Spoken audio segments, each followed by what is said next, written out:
हरियाणा विधानसभा चुनाव में आईएनएलडी और बीएसपी के गठबंधन में एक और सियासी साथी की एंट्री हो गई है। इस पार्टी का नाम है एचएलपी, यानी अब हरियाणा के रण में इंडियन नेशनल लोकदल और बीएसपी के साथ साथ हरियाणा लोकहित पार्टी ने भी हाथ मिला लिया है और तीनों मिलकर अब चुनाव लड़ेंगे।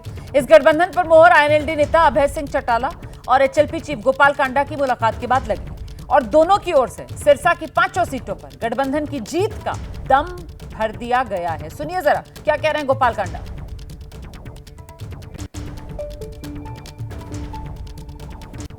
Indian national Lokdal, Bahujan Samaj party और हरियाणा लोकहित पार्टी तीनों मिलकर 111 ट्रिपल है और ये सरकार की तरफ बढ़ रहे हैं और आपकी सिरसा की सरकार होगी अब हरियाणा की और जो बहुत अभूतपूर्व विकास होंगे और जो सुविधाएं अभी तक नहीं मिलेंगी, अभी हम सरकार की तरफ बढ़ रहे हैं, सरकार बनाएंगे।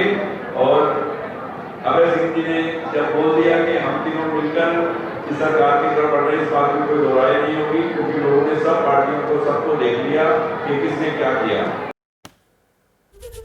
आइए सीधे आपको लेकर चलेंगे। मेरे साथ मेरे सहयोगी रोहित सावल इस समय मौजूद है और उन्हीं से जरा समझते हैं। गोपाल कांडा बीजेपी के साथ जाते जाते अचानक से आईएनएलडी और बीएसपी वाले गठबंधन में सवार हो गए हैं। कुल मिलाकर सियासी समीकरण, ये गठबंधन में जब 3 दल साथ में आ गए तो किस तरीके से तब्दील हो सकता है, खासतौर से सिरसा वाले इलाके का? रोमाना, देखिए, इस गठबंधन की अगर सबसे ज्यादा चिंता करने की जरूरत किसी को है तो वह है भारतीय जनता पार्टी को। वो मैं इसलिए कह रहा हूं कि सिरसा एक ऐसा इलाका है, सिरसा ऐसा जिला है जहां पर इंडियन नेशनल लोकदल का अच्छा खासा प्रभाव रहा था। इसके लिए मैं आपको 2014 में ले जाना चाहूंगा। 2014 में सिरसा की 5 में से 4 सीटों पर आईएनएलडी ने जीत दर्ज की थी। एक सीट अकाली दल ने जीती थी, कलावली, जो कि रिजर्व सीट है। बीजेपी यहां खाता नहीं खोल पाई थी। अगर इसके बाद की अगर हम बात करें, 2019 का जो विधानसभा चुनाव होता है, पूरे चुनाव में बीजेपी यहां पर खाता नहीं खोल पाई।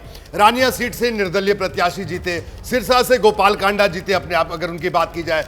2 सीटों पर कांग्रेस ने जीत दर्ज की और 1 सीट पर अभय चौटाला एलनाबाद, जो उनकी परंपरागत सीट है, वहां से वो चुनकर आए थे। तो दोनों चुनाव में 2014 में जब पूरे हरियाणा में भारतीय जनता पार्टी की प्रचंड लहर चल रही थी, तब भी सिरसा में बीजेपी खाता नहीं खोल पाई थी। और ऐसे में अब देखिए, अब सिरसा की अगर बात करें तो क्योंकि चौटाला, जो चौटाला गांव है, वो सिरसा जिले में ही आता है और अभय सिंह चौटाला का पैतृक आवास, या यूं कहें ओम प्रकाश चौटाला का पैतृक आवास उसी जिले में आता है। अब आप इसको ऐसे देखिए कि सिरसा में 2 ध्रुव बन गए। गोपाल कांडा का जो शहरी इलाका है, जो शहरी क्षेत्र है, इन तमाम 5 सीटों का गोपाल कांडा का वहां पर प्रभाव है।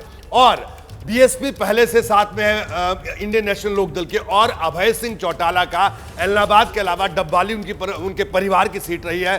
हालांकि वहां से अगर बात करें तो अजय सिंह चौटाला भी चुनाव जीत चुके हैं, नैना चौटाला भी वहां से चुनाव जीत चुकी हैं।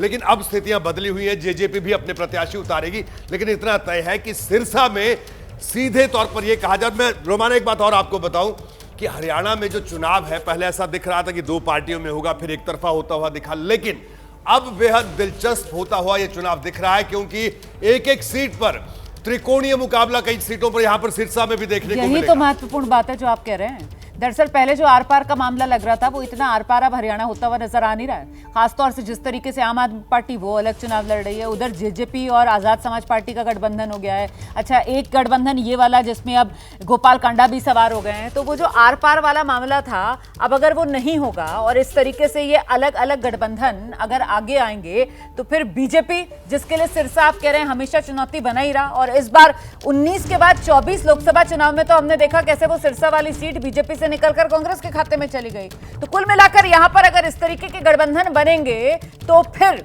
वो नुकसान बीजेपी और कांग्रेस दोनों आर पार वाली जो पार्टियां उनको पहुंचाते हुए नजर आएंगे। इस बीच एक और बड़ी खबर आपको बता दें, नलवा में कांग्रेस नेता संपत सिंह ने बागी तेवर दिखा दिए हैं। टिकट बंटवारे के बाद कांग्रेस में बड़ी बगावत, निर्दलीय लड़ेंगे कांग्रेस नेता उपेंद्र कौर आहलूवालिया। पंचकुला की पूर्व मेयर उपेंद्र कौर आहलूवालिया का टिकट कटा। नलवा में कांग्रेस नेता संपत सिंह ने भी बागी तेवर दिखा दिए।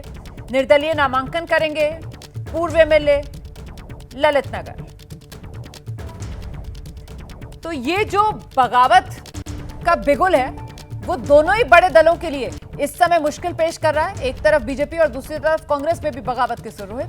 रोमाना, मैं 2 रोचक बातें बताता हूं। शुरुआत सिरसा से करूंगा, फिर ये कांग्रेस के बगावत वाली खबर पे आता हूं। देखिए, सिरसा जिले में ये स्थिति बनेगी रोमाना कि वहां पर कई सीटों पर चतुष्कोणीय मुकाबला होगा, सिर्फ त्रिकोणीय मुकाबला नहीं होगा। डब्बाली सीट जहां पर जेजेपी मजबूती से लड़ रहे हैं, आईएनएलडी मजबूती से लड़ेगी, बीजेपी भी मजबूती से लड़ेगी, कांग्रेस भी मजबूती से लड़ेगी।